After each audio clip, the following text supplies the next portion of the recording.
9:39 de la mañana, profesor, ya tenemos a nuestro invitado. Sí, ya tenemos comunicación con el doctor Francisco Sánchez Cárdenas, quien parte del equipo que han configurado en el Ministerio de Salud en medio de esta situación que ya nos lleva año y medio, ya llevamos, ¿no? Ya, del virus, con el COVID, sí. Y que bueno, lo que hace esta comisión junto con todo este equipo de médicos y científicos y demás, pues es ir analizando la estadística y me imagino que también que ir haciendo la sugerencia de cómo vamos modificando las decisiones que se toman. Doctor Sánchez Cárdenas, buenos días, bienvenido. El micrófono.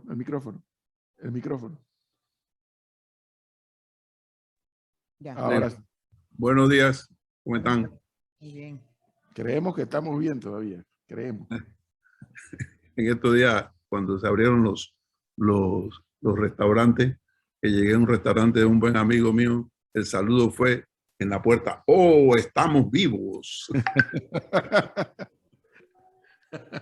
Algo parecido me pasó a mí este fin de semana. Qué bueno, eso son buenas noticias. Bueno, hay una cosa que sí queda claro, doctor Sánchez Cárdenas, y es que increíblemente, para mí por lo menos, sí, sin ser médico, ni científico, ni enfermera, ni enfermero, ni nada, que las medidas que nos dieron desde el primer momento del lavado de manos, de la mascarilla, del distanciamiento, hoy siguen teniendo la misma vigencia que desde el primer día. Es correcto, profesor, es correcto. ¿Y por qué? Porque este es un virus de unas características muy diferentes a otros virus y bacterias que hemos tenido produciendo enfermedades. Este es un virus que tiene una enorme cantidad de posibilidades de replicarse dentro del cuerpo humano en una forma bastante exagerada. Y las vacunas que algunos han querido tomar esta situación como que no tienen la efectividad. No, las vacunas sí tienen la efectividad. Lo que pasa es que el virus es tan poderoso en su característica de replicación que inunda al ser humano, a las células del cuerpo del ser humano, de una manera bastante estruendosa, bastante poderosa. Un virus produce billones de réplicas dentro de una sola célula. Entonces esto definitivamente que requiere que tengamos un sistema inmunológico muy fortalecido, y por eso es que las personas mayores son las que más sufren las enfermedades graves y la muerte, porque su sistema inmunológico, por así decirlo, está algo agotado después de una larga vida que ha tenido enfrentándose a diferentes entidades nosológicas.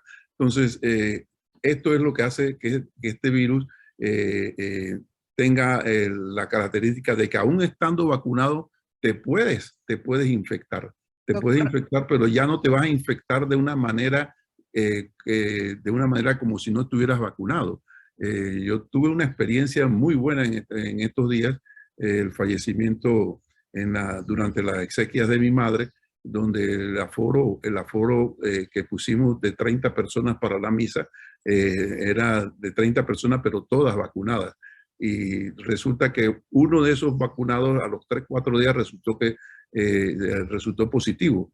Pero como todos estábamos vacunados, ninguna otra persona, y lo otro que teníamos todos mascarillas, ninguna de las personas resultó contagiada, y el mismo contagiado pasó su COVID de una manera tranquila en su casa en cuarentena. Es decir, sí te protegen la vacuna enormemente al punto que no te lleva al hospital, no te lleva mucho menos a un cuidado intensivo y no te lleva a la muerte. Porque lo que estamos viendo en los hospitales es que los que están infectándose gravemente son los no vacunados. Los que están muriendo son los no vacunados y algunas personas mayores que tienen una vacuna y tienen comorbilidades.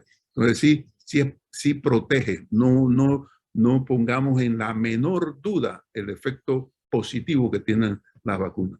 Doctor, a estas alturas y las estadísticas nos dicen que la gente efectivamente se está vacunando, que la gente ya aprendió a cuidarse. ¿Por qué siguen con las medidas así, bajándolas de poquito a poquito? Ya hay lugares donde no hay toque de queda, pero en la ciudad de Panamá y otros puntos el toque de queda se mantiene. O sea, al final, ¿en qué les ayuda esos toques de quedas reducidos en algunos puntos?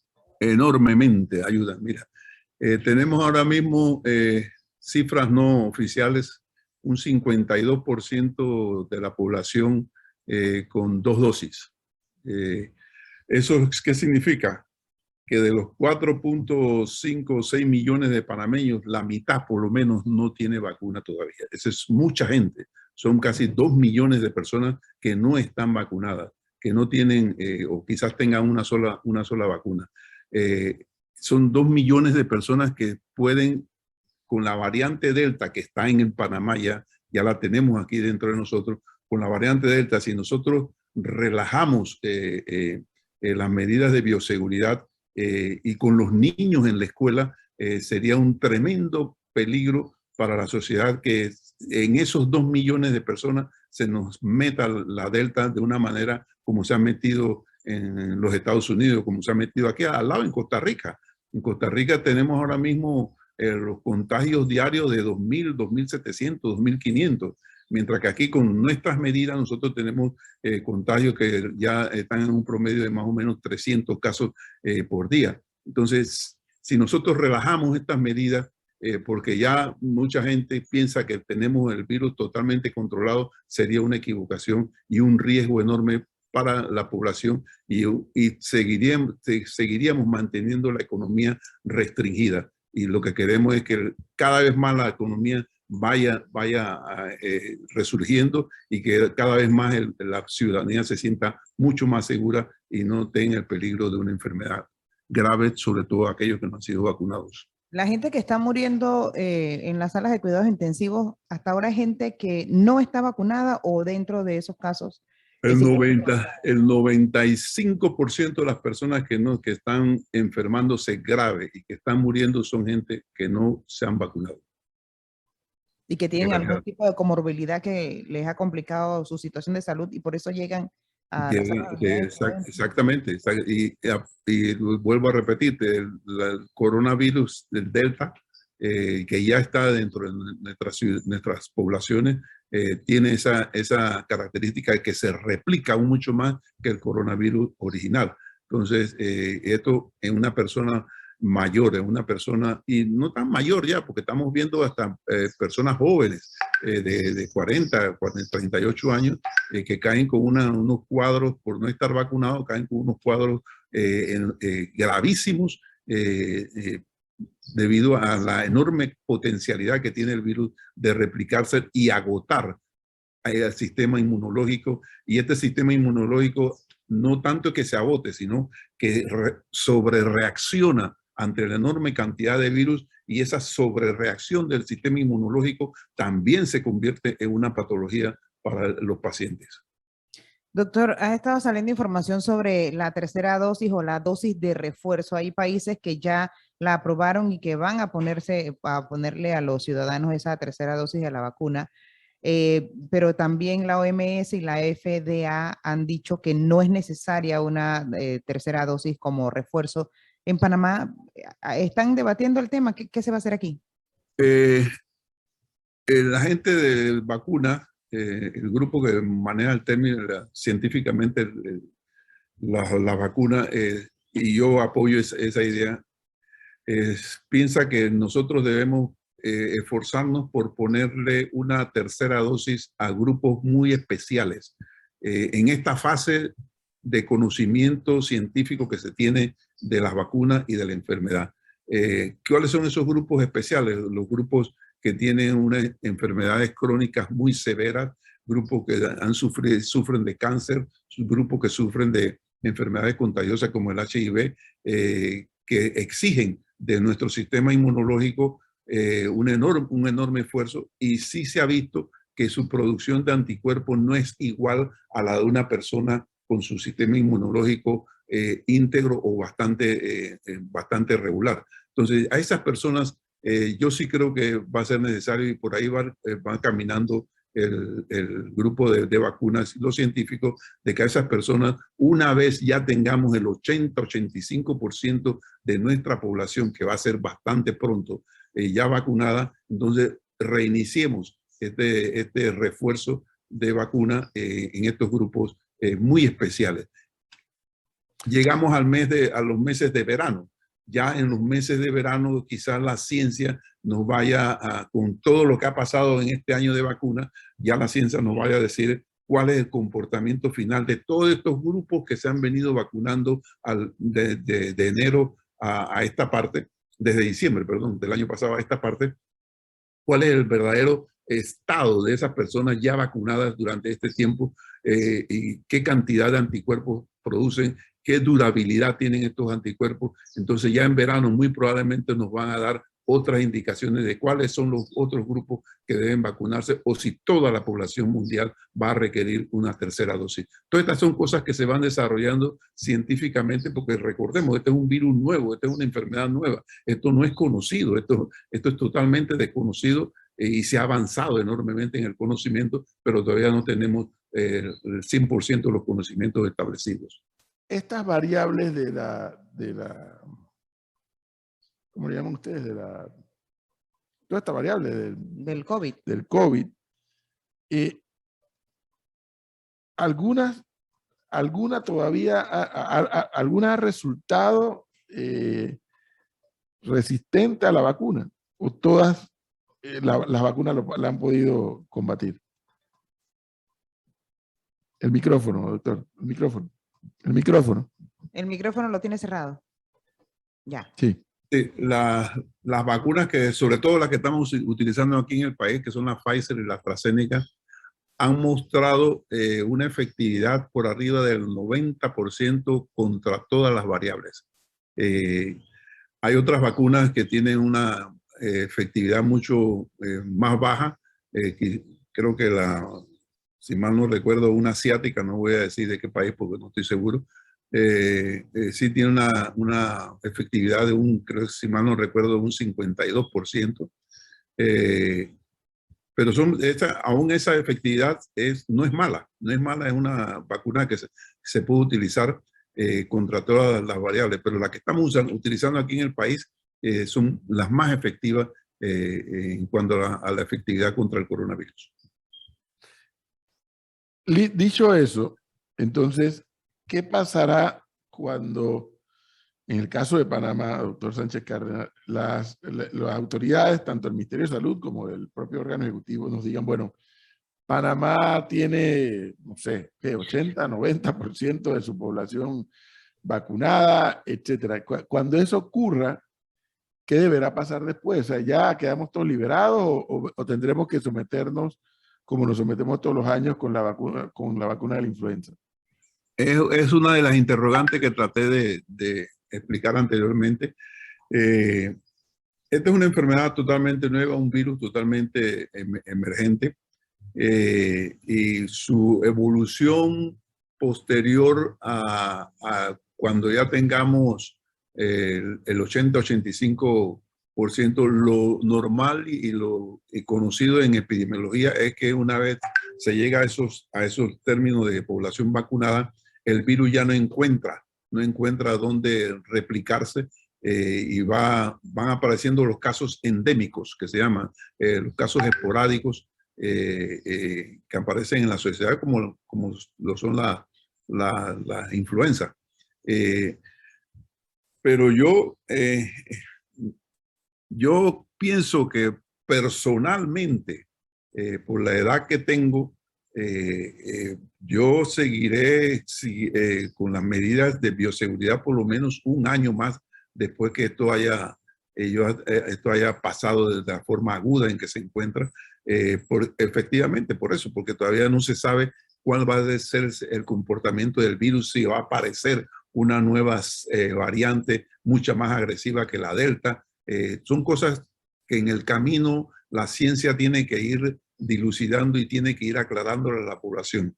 Y así ha ocurrido con muchas pandemias, muchas epidemias graves que ha tenido el mundo. la sociedad ha tenido que irse adaptando a la evolución y a convivir con esos gérmenes hasta que se logra el control total. O sea, son cosas todavía no predecibles, profesor, y creo que lo mejor será seguirse cuidando, no a las medidas extremas que estamos ahora mismo, pero sí mantener, por ejemplo, lo que hacen los asiáticos. Los asiáticos, apenas aparece un resfriado dentro de su familia allá en China y en el resto de Asia, lo que primero que se ponen encima es la mascarilla, porque ya ellos tienen esa experiencia, esa vivencia que la han hecho parte de su cultura. Sí, antes del COVID incluso. Doctor, las vacunas en Panamá siguen llegando. Ese no es un problema y la gente afortunadamente se está vacunando. Hoy arranca otra jornada de barridos en varios puntos. Sí, yo creo que ya por la enorme cantidad de vacunas que tenemos ya en la población general, ya se está iniciando la etapa de barridos generales.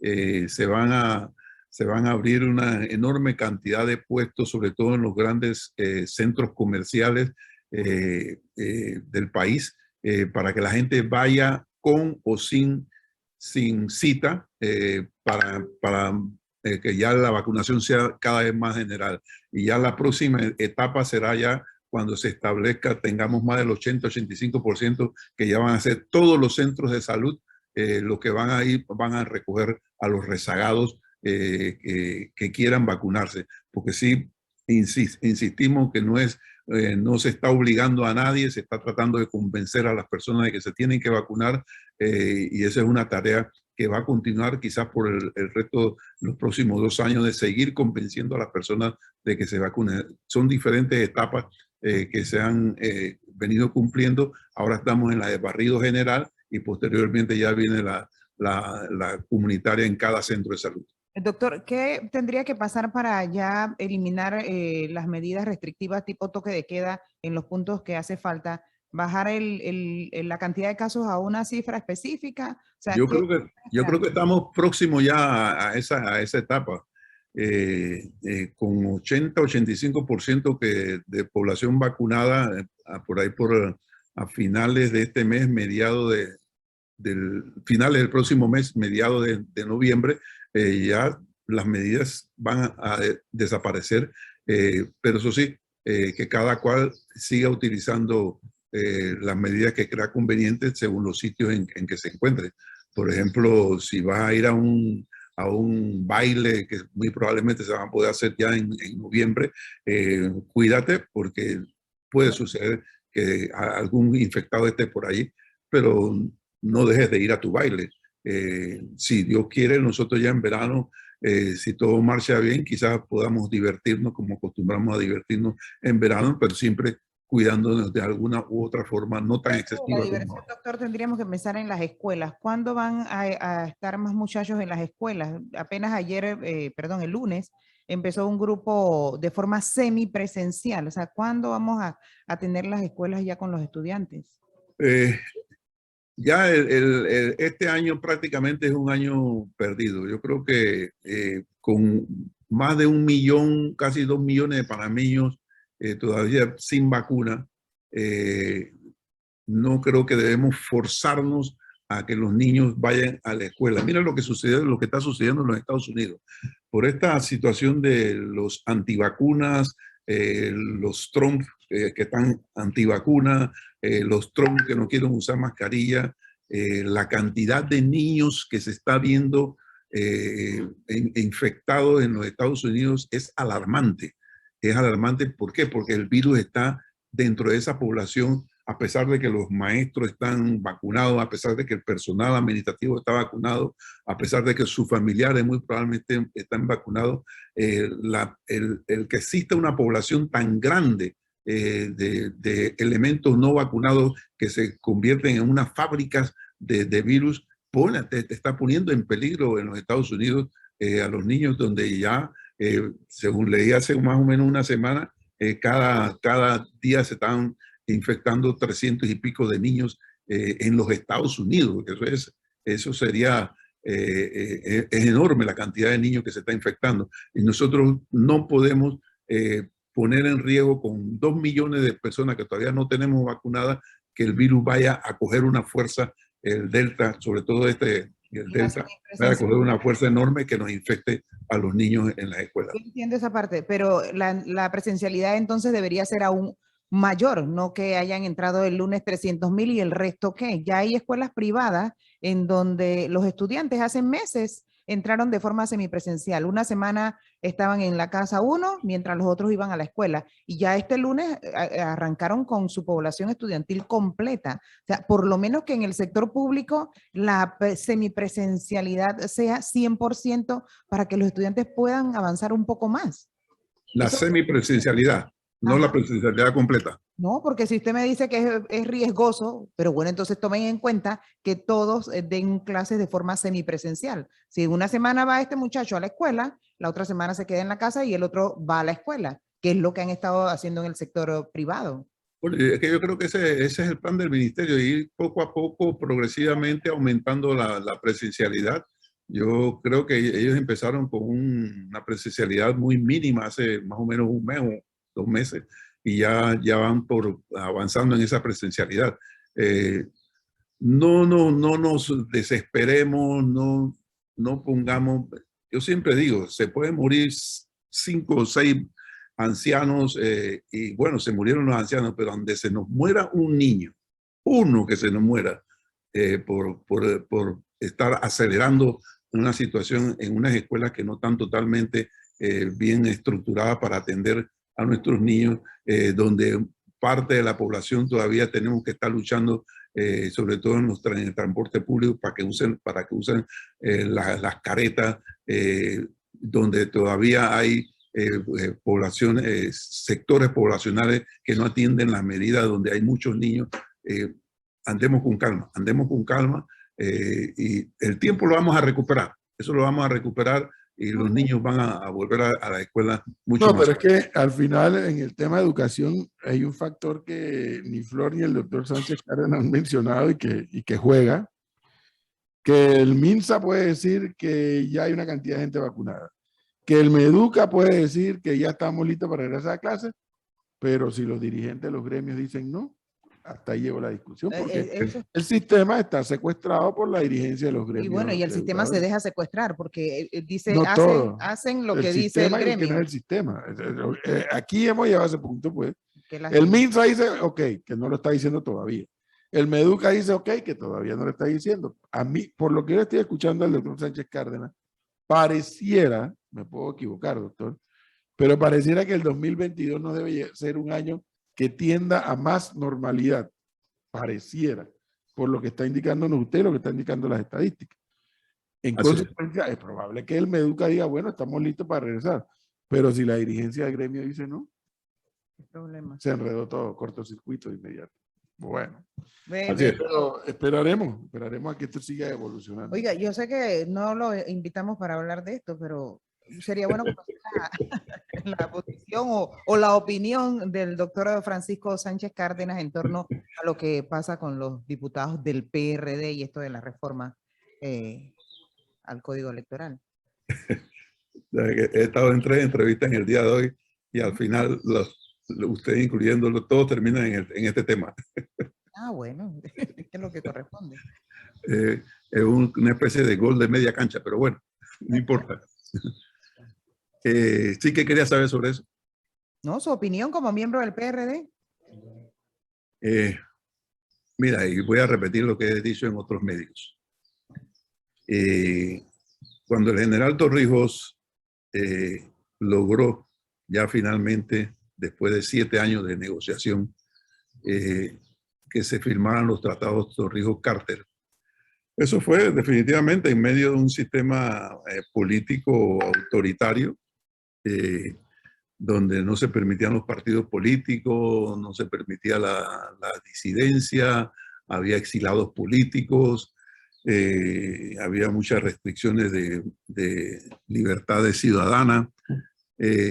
Y una vez logrado los tratados, en toda la experiencia que él tuvo con Jimmy Carter, con Tito, con Carlos Andrés Pérez, con muchos otros líderes y gente muy culta de nuestro continente, llegó a la conclusión de que ya era hora devolverle la democracia al país.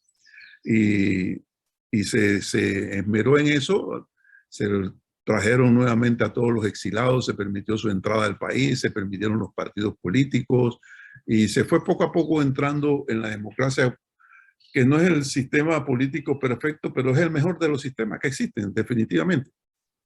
Y eso, después, el Partido Revolucionario Democrático, después de la invasión, se entendió que ese era uno de los legados de Omar Torrijos y que había que seguir profundizando la democracia en el país.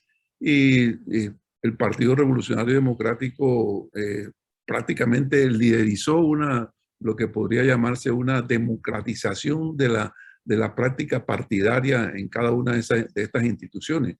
Y nosotros logramos introducir las primarias en nuestro partido y esto fue motivo que el resto de los partidos introdujeran en su sistema la escogencia de los diferentes puestos de elección a través de primarias. Y fuimos ayudando aquel esfuerzo de Endara que creó el sistema de los delegados electorales. Nosotros los apoyamos, apoyamos el desarrollo del código electoral, apoyamos el foro de partidos políticos después de cada elección, que fue perfeccionando nuestro sistema electoral, buscando cada vez más una mejor democracia, una democracia mucho más efectiva y transparente. Eso colocó al país a nivel internacional en términos electorales en un sitial muy bueno. Fuimos ejemplo para otros muchos países. Y eso se hizo porque definitivamente, vuelvo a repetir, que la democracia es el mejor sistema para seguir viviendo en la política, y al punto que se ha demostrado que el país avanzó enormemente a partir de establecida la democracia. Logramos mantener nuestro tratado Torrijos-Carter, desarrollamos el canal, ampliamos el canal y se han hecho una enorme cantidad de cosas en el sistema democrático.